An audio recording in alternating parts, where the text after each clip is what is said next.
സ്നേഹം നിഷ്കളങ്കമായിരിക്കട്ടെ. തിന്മയെ ദ്വേഷിക്കുവിൻ, നന്മയെ മുറുകെ പിടിക്കുവിൻ. നിങ്ങൾ അന്യോന്യം സഹോദരതുല്യം സ്നേഹിക്കുവിൻ. പരസ്പരം ബഹുമാനിക്കുന്നതിൽ ഓരോരുത്തരും മുന്നിട്ടു നിൽക്കുവിൻ. തീഷ്ണതയിൽ മാന്യം കൂടാതെ ആത്മാവിൽ ജ്വലിക്കുന്നവരായി കർത്താവിനെ ശുശ്രൂഷിക്കുവിൻ. പ്രത്യാശയിൽ സന്തോഷിക്കുവിൻ. ക്ലേശങ്ങളിൽ സഹനശീലരായിരിക്കുവിൻ. പ്രാർത്ഥനയിൽ സ്ഥിരതയുള്ളവരായിരിക്കുവിൻ. വിശുദ്ധരെ അവരുടെ ആവശ്യങ്ങളിൽ സഹായിക്കുവിൻ. അതിഥി സൽക്കാരത്തിൽ തൽപരരാകുവിൻ. നിങ്ങളെ പീഡിപ്പിക്കുന്നവരെ അനുഗ്രഹിക്കുവിൻ. അനുഗ്രഹിക്കുകയല്ലാതെ ശപിക്കരുത്. സന്തോഷിക്കുന്നവരോടുകൂടെ സന്തോഷിക്കുവിൻ. കരയുന്നവരോടുകൂടെ കരയുവിൻ. നിങ്ങൾ അന്യോന്യം യോജിപ്പോടെ വർത്തിക്കുവിൻ. ഔദ്ധത്യം വെടിഞ്ഞ് എളിയവരുടെ തലത്തിലേക്ക് ഇറങ്ങി വരുവിൻ. ബുദ്ധിമാന്മാരാണെന്ന് നിങ്ങൾ നടിക്കരുത്. തിന്മയ്ക്ക് പകരം തിന്മ ചെയ്യരുത്. ഏവരുടെയും ദൃഷ്ടിയിൽ ശ്രേഷ്ഠമായത് പ്രവർത്തിക്കാൻ ശ്രദ്ധിക്കുവിൻ. സാധിക്കുന്നിടത്തോളം എല്ലാവരോടും സമാധാനത്തിൽ വർത്തിക്കുവിൻ. അപ്പോൾ ഒരു നിയമജ്ഞൻ എഴുന്നേറ്റ് നിന്ന് അവനെ പരീക്ഷിക്കുവാൻ ചോദിച്ചു, ഗുരു, നിത്യജീവൻ അവകാശമാക്കാൻ ഞാൻ എന്ത് ചെയ്യണം?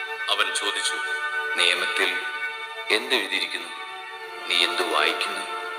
അവൻ ഉത്തരം പറഞ്ഞു, നീ നിന്റെ ദൈവമായ കർത്താവിനെ പൂർണ്ണ ഹൃദയത്തോടും പൂർണ്ണ ആത്മാവോടും പൂർണ്ണ ശക്തിയോടും പൂർണ്ണ മനസ്സോടും കൂടെ സ്നേഹിക്കണം, നിന്റെ അയൽക്കാരനെ നിന്നെ പോലെയും.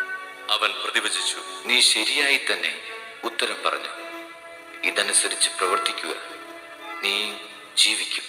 എന്നാൽ അവൻ തന്നെ തന്നെ സാധൂകരിക്കാൻ ആഗ്രഹിച്ച് യേശുവിനോട് ചോദിച്ചു, ആരാണ് എൻ്റെ അയൽക്കാരൻ?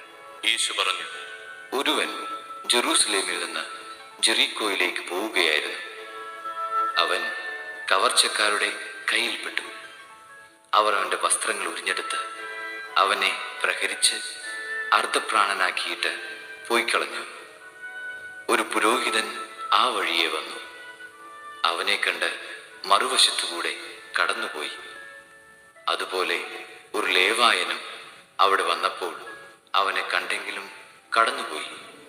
എന്നാൽ ഒരു സമരിയാക്കാരൻ യാത്രാമധ്യേ അവൻ കിടന്ന സ്ഥലത്ത് വന്നു.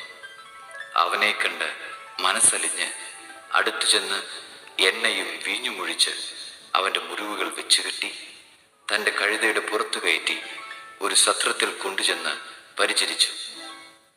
അടുത്ത ദിവസം അവൻ സത്രം സൂക്ഷിപ്പുകാരൻ്റെ കയ്യിൽ 2 ദനാറ കൊടുത്തിട്ട് പറഞ്ഞു, ഇവൻ്റെ കാര്യം നോക്കിക്കൊള്ളണം. കൂടുതലായി എന്തെങ്കിലും ചെലവാകുന്നെങ്കിൽ ഞാൻ തിരിച്ചു വരുമ്പോൾ തന്നുകൊള്ളാം. കവർച്ചക്കാരുടെ കയ്യിൽപ്പെട്ട ആ മനുഷ്യന് ഈ മൂവരിൽ ആരാണ് അയൽക്കാരനായി വർത്തിച്ചത്? ആ നിയമജ്ഞൻ പറഞ്ഞു, അവനോട് കരുണ കാണിച്ചവൻ. യേശു പറഞ്ഞു, നീയും പോയി അതുപോലെ ചെയ്യുക.